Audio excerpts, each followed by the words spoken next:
안녕하세요. 오늘은 랭귀지 모델 can teach themselves to use tools라는 툴포머라는 논문을 소개해드리고자 합니다. 이번 논문도 메타에서 나온 논문인데요. 올해 초에 나온 거라 나온 지는 조금 된 그런 논문입니다. 기존 LM의 계산기 API 같은 여러 툴들을 결합해서 사용하는 것과 관련된 내용인데요. 지금부터 한번 살펴보도록 하겠습니다. 네, 먼저 요약입니다. 여기서 하고자 하는 메인 아이디어 중 하나는 언어 모델의 성능을 측정하는 메트릭 중 하나인 PPL을 낮춰주도록 하는 API 콜 결과로 코퍼스를 어그멘테이션 시키고요. 그 코퍼스로 모델을 파인 튜닝 하는 것입니다. 즉 API로 좋은 코퍼스를 어그멘테이션 하게 만들고 그걸로 튜닝을 해서 성능을 개선할 수 있다라는 걸 이제 보여줬고요. 이렇게 하면 기본적인 성능이 개선이 되고 실제 사용 시에는 디코딩 중간마다 API를 부를지 말지를 결정하는 로직을 넣어서 API를 통해 외부로부터 결과값을 디코딩 중에 또 삽입을 하도록 합니다.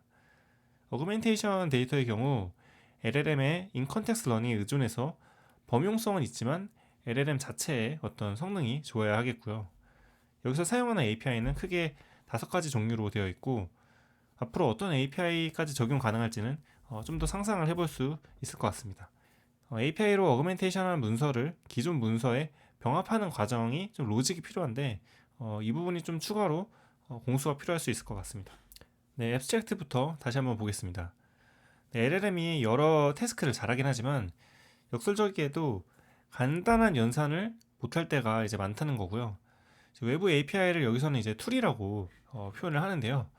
이걸로 모델 성능을 좀 개선해 보자라는 의견입니다.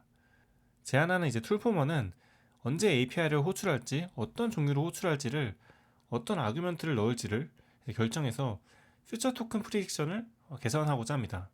논문에서 다루는 API는 이제 5개고 계산기, QA 시스템, 검색 엔진, 번역기, 그리고 캘린더 같이 어떤 시간과 관련된 이런 것들을 주로 이제 다뤘습니다. 네, 인트로덕션입니다. LLM의 문제점은 일단은 좀 모델의 크기가 커야 되고 또 최신 정보 업데이트가 좀 어렵다라는 게 있을 수 있겠습니다. 최신 정보를 넣으려면 이제 또 학습을 해야 되는데 이제 모델도 크니 좀 비용이 크겠죠. 또한 할루시네이션 문제도 이제 계속 따라다니는데요. 로우 리소스 좀 학습할 때 좀 언어의 어떤 비중이 작게 들어간 그런 언어들에 대해서는 잘 이해를 못하고요. 또 수학도 잘 하지 못하고 또 시간에 대한 개념 자체도 약간은 좀 부족한 그런 상황입니다. 이런 이슈를 이제 극복하고자 외부 툴을 사용하자는 거고요. 여기서는 이제 툴포머를 그래서 제안하게 됩니다. 아키텍처 자체는 GPT-J 아키텍처를 백본으로 하고요. 모델 크기는 6.7 빌리언 정도를 썼습니다. 셀프 슈퍼바이즈 로스를 통해서 API가 모델의 다음 토큰을 예측하는데 도움이 되는지 안 되는지를 이제 파악한다고 합니다. 네, 오른쪽 그림을 보시면 예시가 나와 있는데요. 뉴 잉글랜드 저널하고 이제 어쩌고 다음에 이제 QA라는 어떤 API 종류가 나오고 누가 뉴 잉글랜드 저널의 이제 퍼블리셔냐라는 어떤 질문에 대해서 API에 넣었을 때 결과로 이제 매사추세츠 메디컬 소사이어티라는 답을 가져옵니다. 이런 식으로 이제 동작을 하는 거고요. 밑에도 이건 계산기 예제인데 400명을 이제 1,400명으로 나누는 문제가 있을 때 계산기 API로 이제 그 값을 가져오는 식으로 이제 코퍼스가 이제 구성이 되어 있습니다. 뒤에도 나오겠지만 일단은 정답이 있는 시드 예제를 사람이 잘 만들고 나머지는 이제 인컨텍스트 러닝을 통해서 문서 간에 어떤 이제 API 종류를 쓸지 또 어떤 그 API에 어떤 종류의 질문을 넣으면 좋을지를 LLM이 어그멘테이션한 이제 코퍼스를 만들 때 결정을 하게 되고요.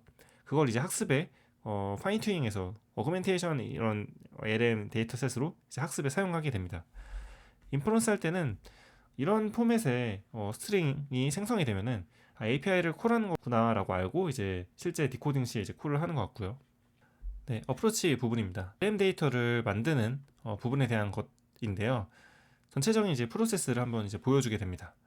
주어진 텍스트에 적절한 위치에 이제 API 콜을 이제 넣어줘야 되는 게 핵심이겠죠. API 콜을 넣어주기 위해서는 여기서는 이제 스페셜 토큰을 사용하는데요. 여기서는 이제 편의상 꺽쇠하고 API로 표현을 합니다. 기존 LM 데이터셋에서 1부터 i-1번째까지 컨텍스트가 있을 때 첫 번째 단계를 보시면 어떤 질문으로 API를 콜할지를 이제 샘플링 하고요. 또 두 번째 단계에서 그 API를 이제 실행을 해서 정답을 이제 가져옵니다. 세 번째 단계에서 그 결과를 이제 넥스 토큰에 대한 로스를 기준으로 도움이 되는 건지를 판단해서 이제 필터링을 진행하고 LM 데이터셋에 API 결과값을 추가해주는 식으로 진행이 됩니다. 네, 각각의 단계를 조금 더 살펴보겠는데요. 인컨텍스트 러닝으로 이제 포텐셜한 API 콜들을 샘플링을 하는 거죠. 어떤 API 콜을 하면 좋을지를 이제 샘플링하고, 오른쪽 그림을 보시면 뭐 QA나 뭐 머신 트랜슬레이션 쪽 예제가 있는데요. 위에 보시면 이미 퓨샷으로 API 종류나 거기에 들어가는 이제 아규먼트에 대한 내용들이 예시로 있고, 이제 LLM이 인풋이나 아웃풋을 이제 생성하도록 표현을 해놨습니다. 이렇게 해서 데이터를 어그멘테이션하고 퓨처 토큰 예측에 도움을 주는지를 판단하고, 도움이 되면 다른 툴들에서 API 결과들을 병합하고 어그멘테이션 데이터로 저장해서 파인튜닝하는 그런 형식입니다. 이 병합이 필요한 이유는 하나의 코퍼스가 있을 때 또 여러 개의 어떤 API가 이거 결과 괜찮다라고 해서 필터링 기준 통과했을 수 있기 때문에, 또 각각의 뭐 QA나 뭐 계산기나 한 문서에 대해서 여러 개의 API가 동작할 수 있기 때문에 그 각각의 이제 어그멘테이션 된 문서를 합쳐줘야 되는 그런 이제 환경이라고 보시면 되겠습니다. 네, 한글로 했을 때는 약간 이런 식인데요. 위에 이제 시스템 프롬프트처럼 인스트럭션을 좀 추가해주고 예시를 주면 이제 적절히 생성을 해주는 형태입니다. 코카콜라 예시를 보시면 중간에 어떤 질문과 어떤 API를 쓸지를 이렇게 만들어 주는 거죠. 한글로 이렇게 번역해서 볼 때는 약간 이런 식이다 라고 보시면 되겠고, 위에가 이제 정답이고 밑에가 이제 퓨샷으로 이걸 보고 이제 LLM이 뭐 입력만 넣었으면 출력을 이런 식으로 만들어 주는 거죠. 네, API 콜로 샘플링하는 것과 관련된 또 부분인데요. 확률 기반으로 API를 사용할 만한 어떤 K개의 그런 후보 포지션을 이제 샘플링하게 됩니다. 이때는 API 그 스페셜 토큰을 생성할 확률이 가장 높은 곳을 샘플링하는 거죠. 각 포지션마다 API 종류 중에 또 확률이 높은 M개를 또 샘플링해서 고르게 됩니다. 뭐 첫 번째 후보에서는 뭐 계산기가 높거나, 두 번째 후보에서는 뭐 QA가 높거나 이런 식으로 되겠죠. 이렇게 해서 고르게 되고요. 마지막에 API에 대한 엔드 오브 토큰이 안 나오게 되면은 이제 필터링해서 버려주는 식으로 동작하게 됩니다. 이렇게 해서 샘플링된 API 콜을 이제 실행하게 되면은 로스를 좀 줄여주는 그런 결과값만 살려서 이제 문서를 이제 병합해주게 되는 거죠. 여러 종류의 API 콜을 불렀기 때문에 또 잘 합쳐줘야 되는 거고요. 또 합쳐진 이제 문서에 대해서 스탠다드 LM 오브젝티브를 활용해서 튜닝을 해주게 됩니다. 그냥 LM을 이제 학습을 하는 거죠. 추론 파트인데요.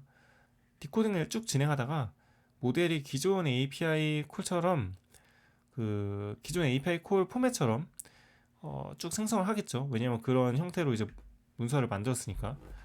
기존 API 콜 포맷처럼 중간 결과 출력을 위한 어떤 이 화살표 토큰이 딱 나오게 되면은 디코딩을 딱 멈췄다가 API를 호출해서 결과를 가져와서 이제 디코딩하는 식으로 사용하게 됩니다. 그렇게 해서 결과값이 나오면 그 결과값만 디코딩 아웃풋에 넣어주면 되는 거고요. 툴 자체에 대한 설명입니다. 아까 말씀드린 것처럼 QA 시스템이나 위키 검색 엔진, 계산기, 달력, 번역기 등을 사용하게 됐습니다. 여기서 데이터셋은 어그멘테이션을 위한 어떤 기본적인 LM에 대한 데이터셋은 CCNet에 대한 서브 데이터셋을 사용했고요. API 콜 할 때 컴퓨테이션 코스트를 줄이기 위해서 나름의 또 휴리스틱을 썼다고 합니다. 실험 관련된 또 결과를 보겠습니다. 툴포머 결과를 보시면 뭐 MRC나 QA나 수학 등에서 또 좋은 성능을 보여주고 있다는 걸 볼 수 있고요. 여기서 툴포머 디세이블드는 어그멘테이션한 문서로 이제 파인 튜닝은 다 한 건데, 실제 디코딩 시에 이 벤치마크를 재는 디코딩 시에는 API를 쓰지 않은 버전이고요. 그래도 파인 튜닝 했기 때문에 좀 성능은 좋아지는 것도 있다라는 걸 볼 수 있고, 이 툴포머는 이제 디코딩 할 때 벤치마크 잴 때도 API 콜을 했다라고 보시면 될 것 같습니다. 성능 차이가 좀 나는 부분이 있고요. 네, 이 부분은 이제 스케일링 로우 관련돼서 또 본 건데요. 한마디로 하면은 좀 모델의 크기가 커야 툴포머도 좀 잘 된다라는 겁니다. 사실 모델의 크기가 크면은 지식도 더 많이 들어있기 때문에 툴포머가 효과가 있나 좀 그런 생각도 저는 했는데, 여기서는 더 효과가 있다라고 리포트하고 있습니다. 우측 상단에는 아까 전에 나왔던 또 여러 벤치마크 중 하나에 대한 결과인데요. 시간에 대한 어떤 결과도 보면은 확실히 좀 아까 캘린더 API도 있었는데 성능이 개선되는 그런 모습도 보여 있고, 언어 모델 같은 경우에 좀 뒤치락하는데요. 여기서 그냥 어필하는 거는 성능 저하가 없다 이렇게 해도, 네, 이런 식으로 이제 어필을 하고 넘어갑니다. 네, 몇 가지 추가 분석인데요. 몇 개의 API를 부를지에 대한 K가 높을수록 성능이 좋고, 또 LM의 이 로스 차이가 또 커야 좀 더 좋은 품질의 문서가 생성이 된다 하는 거 이제 예시로 좀 보여주는 것 같습니다. 네, 한계점 및 결론입니다. 한계점으로는 API 콜을 하는 게 체인하는 형식으로, 네, 연속적으로 동작하진 않는다라는 건데요. 학습할 때 만드는 LM 데이터셋이 사실 여러 개의 그 API 결과를 합치는 거라고 말씀드렸는데, 각각의 API 결과를 이제 만든 다음에, 각각 종류에 대한 API 결과를 만든 다음에 합치는 거기 때문에 A API의 어떤 아웃풋이 B API에 대한 그 결과를 만들어낼 때 이제 인풋 컨텍스트로는 사용될 수 없다는 뭐 그런 부분이죠. 그리고 데이터셋을 만들어낼 때 수백만 개의 문서를 처리를 해도 계산기 API에 적절한 샘플이 몇 천 개밖에 없다. 그러니까 이게 약간 좀 효율이 떨어진다라는 부분을 어필을 합니다. 또 외부 API를 쓰기 때문에 툴포머가 이 API 쓰겠다라고 결정을 하게 되는데, 디코딩 시에 이 API에 대한 어떤 컴퓨테이션 코스트, 뭐 얼마나 좀 느리다든지 이런 거에 대한 어떤 판단을 할 수는 없다. 약간 그런 부분에 대한 한계점을 지적하고요. 네, 결론적으로는 그럼에도 불구하고 툴포머를 썼을 때 GPT J6.7b 백본에서는 성능이 더 좋아졌다. 네, 그리고 이렇게 했을 때 좀 PPA를 감소시키는 그런 코퍼스를 만들어내고 파인튜닝 했을 때 성능이 좋았다라고 어필을 하고 있습니다. 네, 오늘 발표는 여기까지고요. 이제 LM이 사실 모든 요청을 다 처리할 수는 없어서 API를 쓰거나 ChatGPT처럼 플러그인을 쓰거나 이런 식으로 이제 결과를 그라운딩해서 하거나 라는 게 이제 앞으로의 어떤 방향인 것 같은데요. 툴포머는 이제 그런 맥락에서 괜찮은 연구였던 것 같고요. 앞으로 API를 쓰는 방식이 어떤 식으로 발전해 나갈지 좀 기대가 되는 것 같습니다. 네, 지금까지 영상 시청해 주셔서 감사드리고요. 다음에 또 다른 영상으로 찾아뵙도록 하겠습니다. 감사합니다.